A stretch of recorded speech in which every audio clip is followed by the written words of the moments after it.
Hey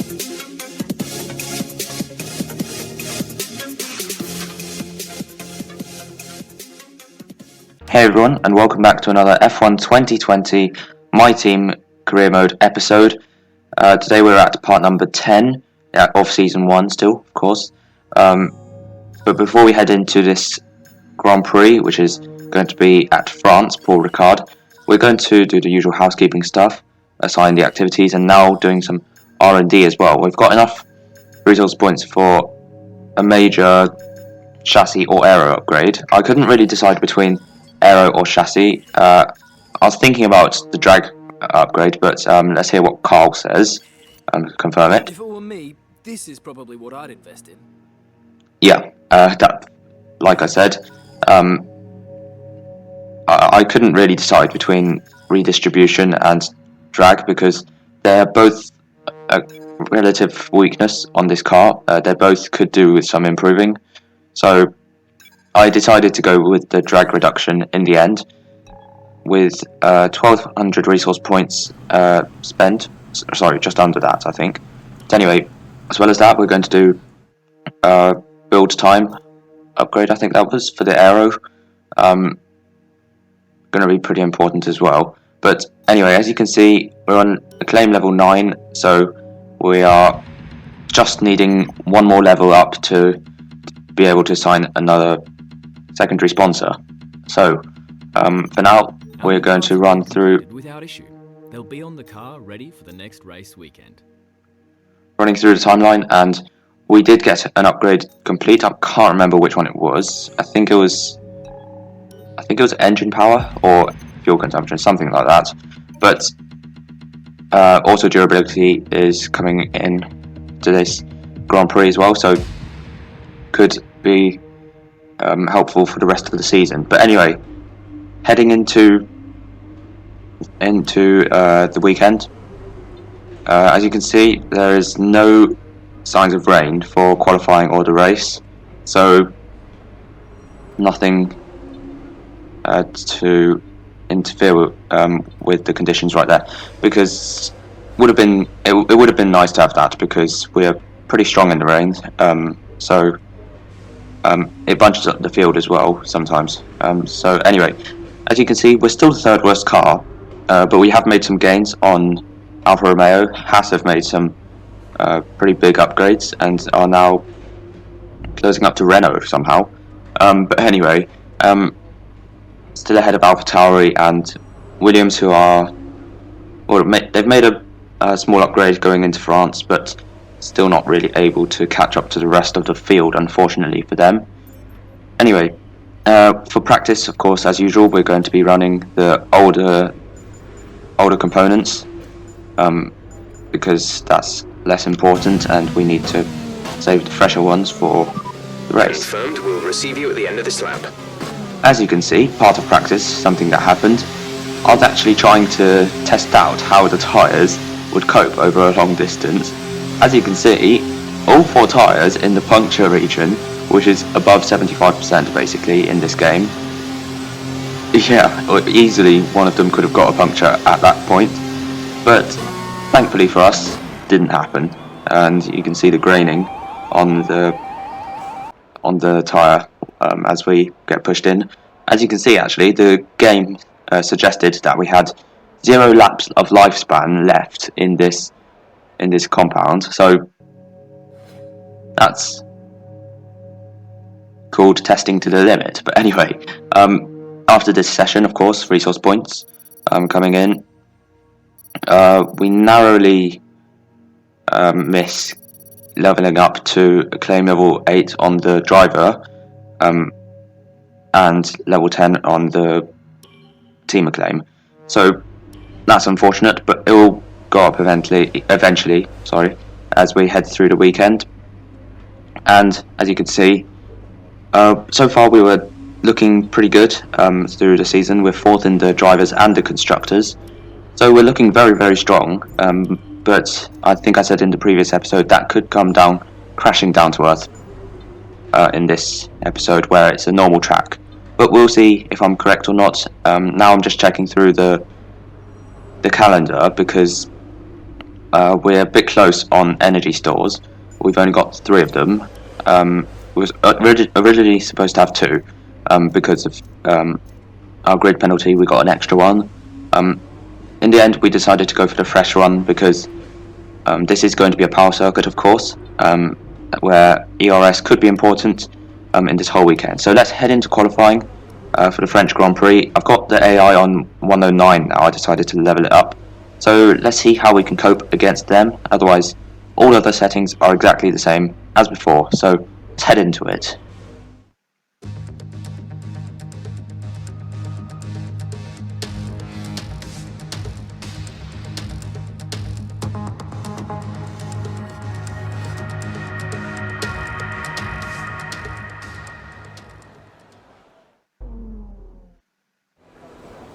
So here we are then, ready to go in Q1 at Paul Ricard. As you can see, it's overcast for qualifying, but that's not going to affect us. You may notice we've got 4 sets of softs because I went for the balanced tyre allocation, and probably will do for the rest of the season, depending on how our pace remains for the remainder of this first series. But anyway, as you can see, we've got low downforce setup, of course, with this being a high speed track where you don't really need that much downforce because it's just the nature of this circuit. It's more on mechanical grip as well, so the tyres around here don't last long at all. So something that we're going to be thinking about. We've actually got a tyre wear upgrade coming in at some point in the season. But anyway, Q1 we get through to Q2 quite easily in 11th place.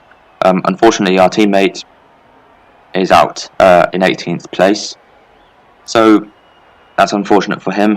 This time he missed it by 2/10, which is a slightly bigger gap than last episode. I think last episode it was like a few thousandths of a second, so very, very close in the previous episode. But anyway, unlike last time, I think last time he only used 1 set of tyres. This time he tried 2. Still hasn't worked out, unfortunately, but anyway, it is what it is. And his fastest time was actually on the first run, so interesting to see. His second run was a whole 3/10 slower. But anyway, that's Q1 done and dusted. Now we head into Q2. Here's my best lap in Q2. Currently we're actually not going to make it through to Q3, down in 13th place. As we head through turn 1 and 2, not a great turn 2 as we had the rear step out after using too much curb on the exit. On the apex, and then oversteer kicked in on the exit. Locking up into turn 5, so that's not ideal. As we head to the first sector split, we're 3.5 tenths up on Esteban Ocon, as we now head onto the DRS straight down towards turn 8, reaching the top speed of 208 miles an hour, braking heavily into this chicane, down to 3rd gear, short shift to 4th, and use all of the curbs on both sides. Take a short route down to turn 10. We're 4 tenths up on Esteban Ocon now, as we head into the high-speed right-hander here, completely flat, easy, and now downshifting to 5th gear for turn 11, use all of the space. We actually lost a tiny bit of time because we went too wide at the second apex. Bit of oversteer on the exit of turn 12, I believe, or 13. It was turn 13. As we now downshift to 4th, and then to 2nd for this final corner, short shift to 3rd, and use all of the exit space as we now head to the finish line. And where is it going to put us is we're going to go into P5, and from what it looks like now, we've gone off, but it looks like we're okay to get into Q2. We'll have to wait until the end of the session to see exactly where we end up. And for the 2nd episode in a row, the commentator's curse has hit. So we're 11th in qualifying. Slightly disappointing, but at the same time, that's probably where you would expect us to be with our car performance. We have been a little bit OP, to be fair, in the previous episodes, so turning up the AI was probably the better decision. But anyway, we were half a tenth off Lando Norris in 10th, so very, very close, but it is what it is, and that's where we end up. So now just checking the lap times. Hamilton tried to run on mediums, but after checking everybody else's times, it was not quick enough by a long way. And so, yeah, as you can see, I think it was like I couldn't actually catch that, but I think it was like a good over half a second slower than our lap time. So that's that. But anyway, as you can see, I'm comparing the sector times between myself and Lando. We lost all of the time in the final sector, so that's something we'll need to work on as we head into the race. We got, of course, out-qualified by our rival, who made it through to Q3, and yeah, he continued onto his second part of qualifying. But anyway, as you can see, leveled up to acclaim level 8 for ourselves, and up to level 10 for the team. So we'll be able to sign a secondary sponsor from the next episode onwards, but we'll not worry about that for now. Now we need to worry about the race, 27 laps around France, and as you can see, Jeff's actually telling us to send it rather than say no heroics, which is interesting because Jeff always tells us to go cautious, so we are going to follow what he says and absolutely send it. Welcome along then to France, host of the world-famous Tour de France. But we're not talking 2 wheels today, we're talking 4, in a country widely thought of as giving birth to the art of motor racing back in the late 1800s. We've come a long way since then, and you're about to find out how far. It's time for the French Grand Prix.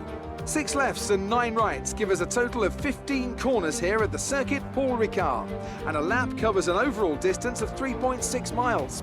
Average speeds will be somewhere in the region of 142 miles per hour, and they'll be maxing out on the Mistral Straight at around 205 miles per hour.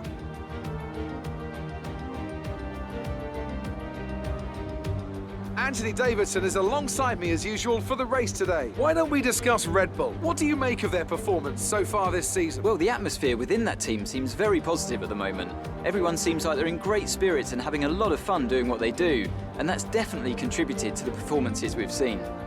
Before we begin, let's take a quick look at the grid lineup for today's race. Lewis Hamilton lines up on pole position, and it's Valtteri Bottas that completes the front row. Moving on to the rest of the grid, we have Verstappen, Vettel, Charles Leclerc and Albon, Ricciardo, Stroll, Norris and Carlos Sainz, Holmes, Perez, Esteban Ocon and Magnussen, Grosjean, Kvyat, Kimi Raikkonen and Nobuharu Matsushita, Giovinazzi, Gasly, Russell and Nicholas Latifi. Which of these talented drivers will come out on top today? This is our engine supplier's home Grand Prix. Let's give them a race worth watching. Indeed, we shall try. Welcome to the grid of the French Grand Prix. Instantly checking the race director to see what tyre everybody else is starting on. As you can see, top 10 starting on the tyre that they used in qualifying 2, which is the soft for all of them. So they're looking at a 2-stop race, I think. As I said earlier, tyre wear around here is pretty high, so that's going to be something that they'll need to watch out for. Anyway, for us, it's going to be a planned 1-stop from medium to hard. Of course, adding a lot of extra fuel because this car burns it as if it's just spilling it all out. So that's going to be something that we'll need to do for basically the entire season. But anyway, as for how much extra fuel, we're adding a good 10.4 laps extra. So I think we can, genuinely, we can burn that quite easily because this car, yeah, just burns it. But anyway, we're going to move aside from that and start the formation lap for this French Grand Prix. And as you can see, Carlos Sainz in Q3 qualified 10th, and as you can see, I've gone into anti-stall. We're releasing the clutch, but anyway, formation lap. Okay, our system checks are good. We need to stay in formation and start bringing the car up to temperature, please. Get some load into the tyres and work the brakes. We want them nice and warm by the end of the lap. Yeah, we do want the tyres to be warm. So I wonder why they put it into the fridge, because it's not the best way to warm up tyres, if you ask me. Anyway, these are mediums as well. They're going to be harder to warm up than the softs in front of us for the top 10. But anyway, we're going to move to the end of the formation lap and get ready for the race start. As you can see, I'm absolutely just weaving around all over the place to get these tyres up to temperature, which is an absolute nightmare because it just takes forever, especially when your team puts the tyres into the damn fridge. But anyway, forming up to on the grid for the start. We're in P11, like I said. Everybody behind us on the rest of the grid is forming up. Be patient and watch for the lights. Everybody behind us, and including ourselves, on mediums. Everybody ahead of us on softs, so we'll have a slight disadvantage off the line. But here we go for 5 red lights for the French Grand Prix.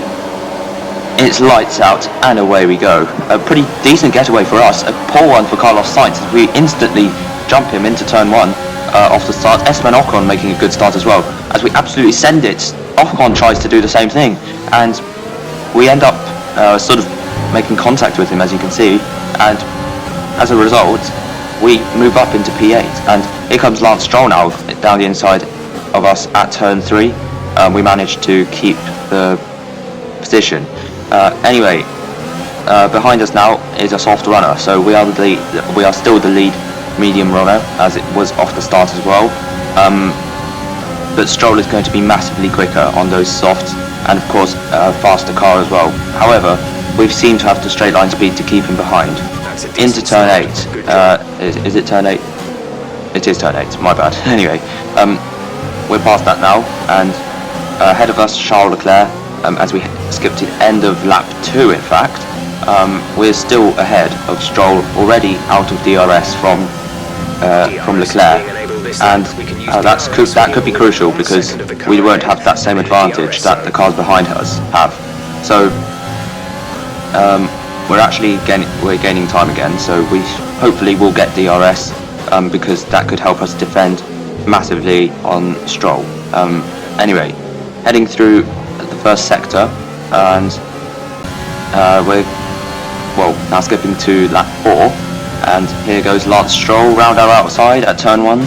Doesn't quite manage to make the move, but anyway, we're still out of DRS from Leclerc, so not going to help us. We're also on the slower tyre, of course, as we go wide at turn 3, and Stroll behind us is right on our gearbox, and we head to the end of the first sector into the second sector as we go past the detection line. I'm marking Jeff for some reason, but anyway, as that happens, Stroll has got past us, and into 8th place goes Lance Stroll in the Racing Point car, and behind us Esteban Ocon. We're still faster than him as far as I know, and still pulling away, but there goes Lance Stroll, the first soft runner to overtake us right now. And so Norris has actually had a pretty poor start as well, down in 11th. Not sure where Sainz is, probably behind him I think, but anyway, big step of oversteer out of turn 11, and compromises our run through there. So not ideal. We're already feeling the tyre wear already kicking in. I'm not sure, maybe that's just me under pressure, but anyway, first people are starting to pit on the end of lap 5 for a set of mediums. Verstappen, it was Verstappen, Sainz, one of the Mercedes I think, not the Mercedes, but anyway, there's Verstappen onto mediums, that's Leclerc onto mediums, Daniel Ricciardo also onto the mediums, Sainz is onto mediums as well, as we now head onto the end of lap 6. Stroll is now pitting for his first stop, and so is Leclerc. No, okay, the first time was actually Vettel who pitted, and now it's Leclerc. Now Hamilton is also pitting for the medium tyres.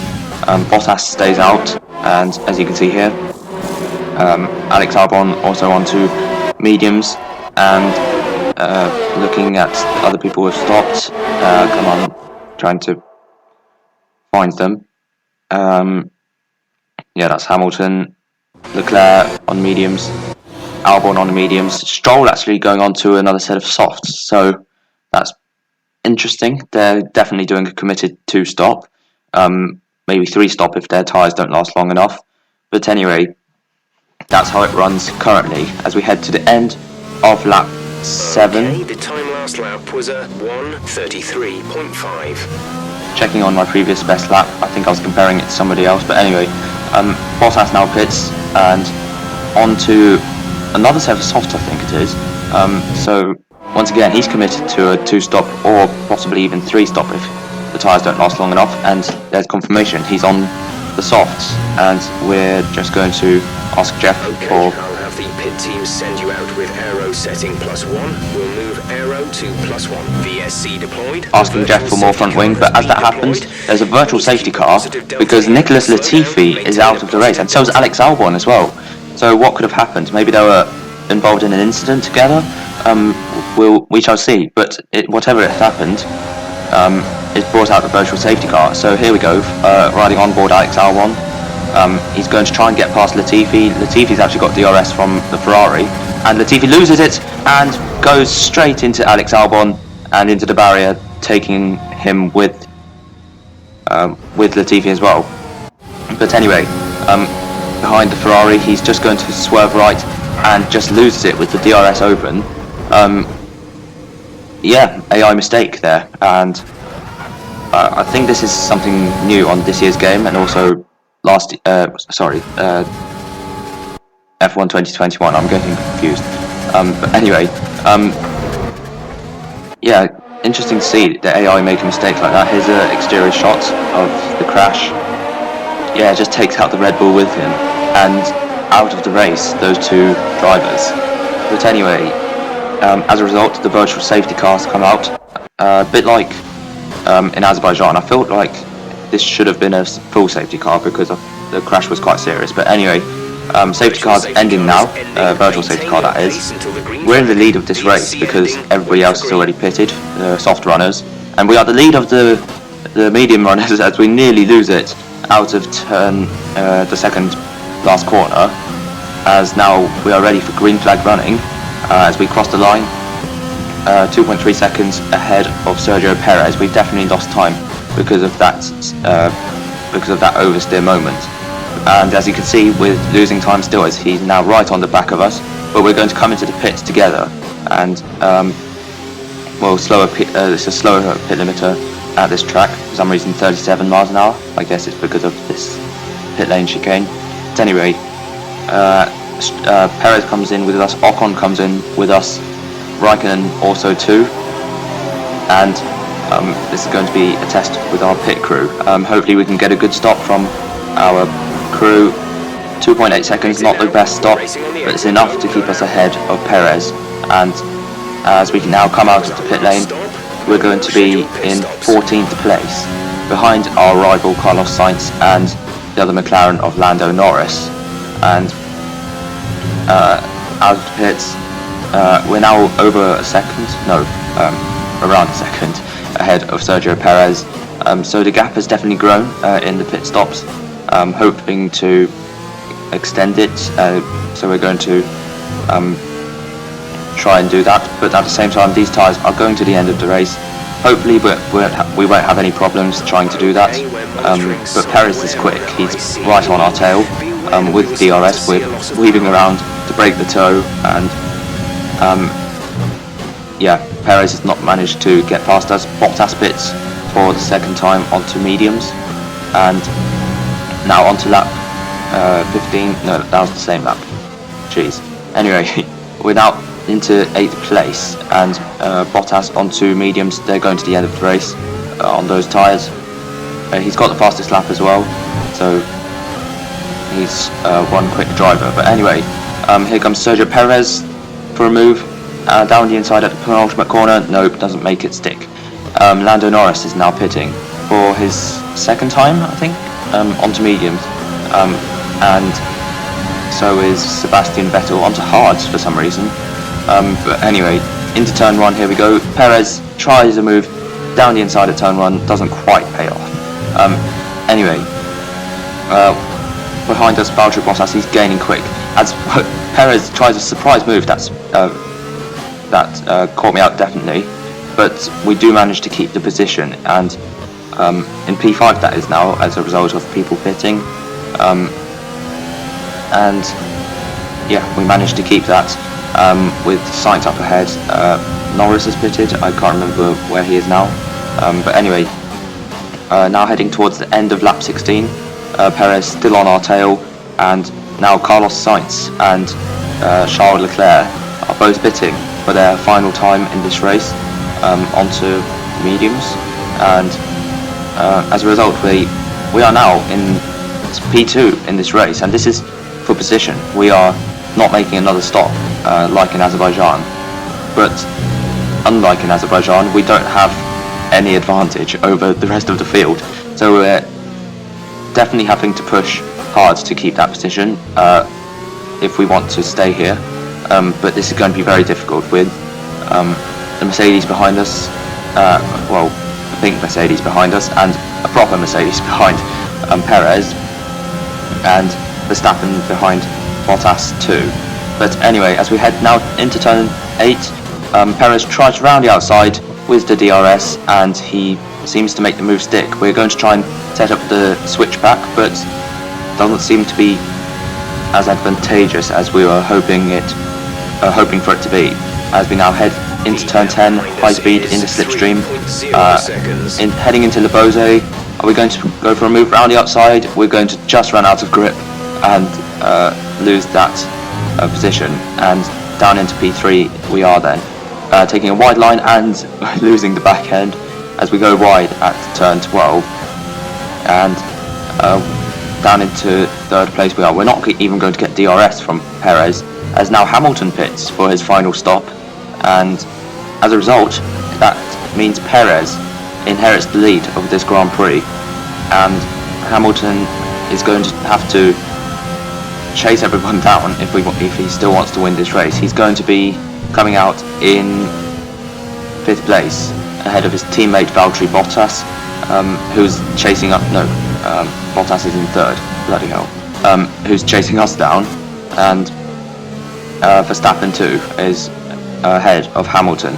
So here comes Bottas then, right on our tail already. He's going to get DRS down this straight into turn 8, and well, he doesn't even need the DRS, he's already passed before the DRS line. But anyway, you would expect that. He's in a much faster Mercedes, unlike our season 1 car.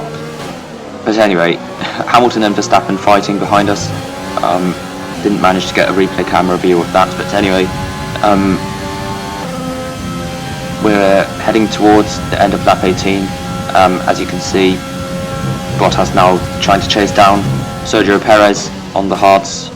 He's got faster, newer mediums to utilise as he chases down the Racing Point driver. Now we're losing the back end all the time at this corner as we go all the way off once again, and as a result lose the position to Lewis Hamilton and Max Verstappen, both of them coming ahead, and that drops us down to 5th place. The DRS is not going to help us because those two are just way quicker than what we can manage. But anyway, Bottas sets the fastest lap of the Grand Prix once again. He's on the tail of Sergio Perez now, and as we head on to lap 21, we make a mistake into turn 8, having to take to the escape route here, and of course having to go around these these polystyrene boards, and thankfully not lost us too much time. We've got quite a large advantage over the car behind, who is Vettel right here, and as a result, we shouldn't be able to lose too much in terms of track position for the end of this race. So as we now head towards the end of this race, in fact, I was completely wrong. Vettel is much quicker than us, and now he's going to get DRS down this back straight, and yet again, just so much quicker. He's got the straight line speed, and as you can see, the fuel is burning quite quickly, from 10 laps extra to almost none. So that's definitely an indication that our fuel management is... I'm not sure if fuel management in terms of ourselves was poor. It's just that this car seems to burn it quite quickly. But anyway, Verstappen and Hamilton have got past Perez. He's dropped down to 4th as, again, oversteer out of turn 11 into turn 12. Are we going to get that same snapper oversteer that we keep getting? No. But anyway, this is actually on the final lap. We do get a snapper oversteer. I was wrong. And Vettel's going to come home in 5th. Valtteri Bottas will win the French Grand Prix, and ahead of his teammate, then Verstappen, followed by Perez, followed by Vettel, and then myself in P6. Good points for the team. That's the end of the race. We'll see you in Parc Fermé.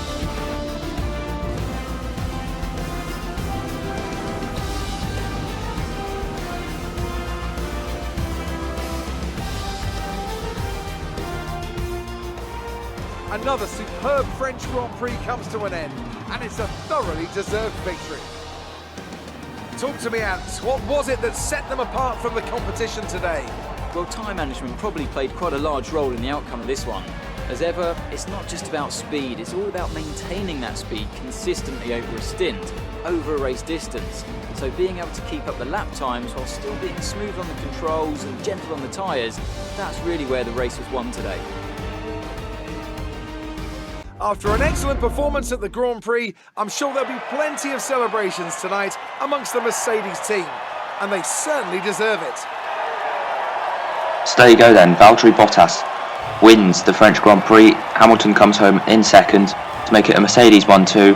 Verstappen is in 3rd, and once again, a good job from Sergio Perez and Sebastian Vettel to come home in 4th and 5th. Doing that one-stop strategy, which was the fastest one. But anyway, we come home in 6th place.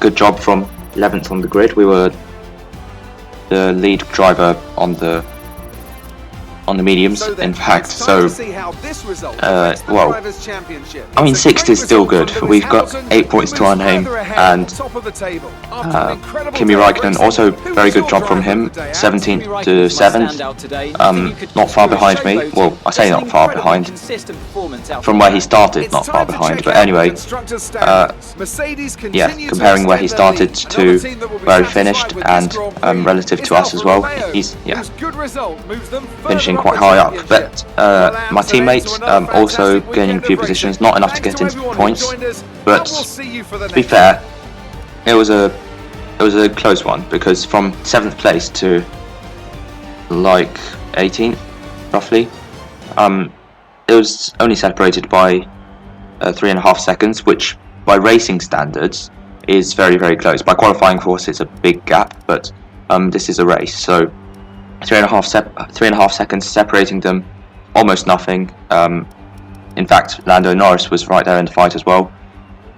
Disappointing race for him, in fact, from 9th all the way down to 19th.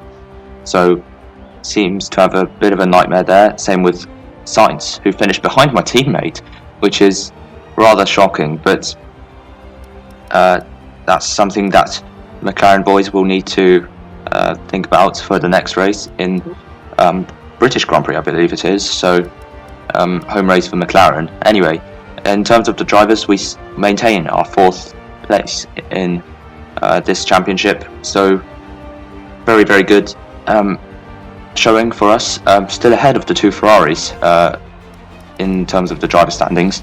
My teammate dropping down to 18th, but still with 2 points to his name, levelling with Kevin Magnussen. In terms of the constructors, we are in 5th, behind Racing Point, who scored big points with Perez finishing 4th. Renault dropping down to 6th. I'm not sure what happened to them.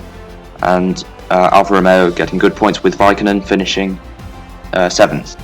So they move ahead of Haas, and well, only one Renault driver, by the way, finished in the points. That was Daniel Ricciardo, only 2 points for the team. So bit of a shocker for them.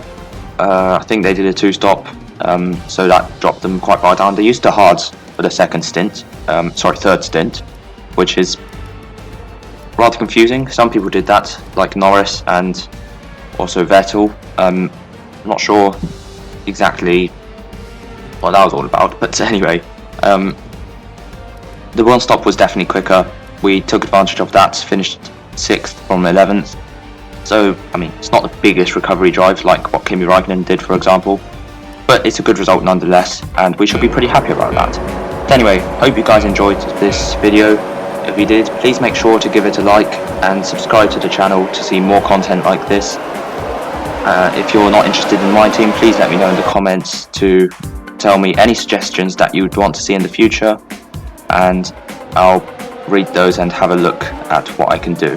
There's a send from myself and Ocon at the start, but anyway, that's it from me today. Hope you guys enjoyed, and I'll see you guys next time. Goodbye.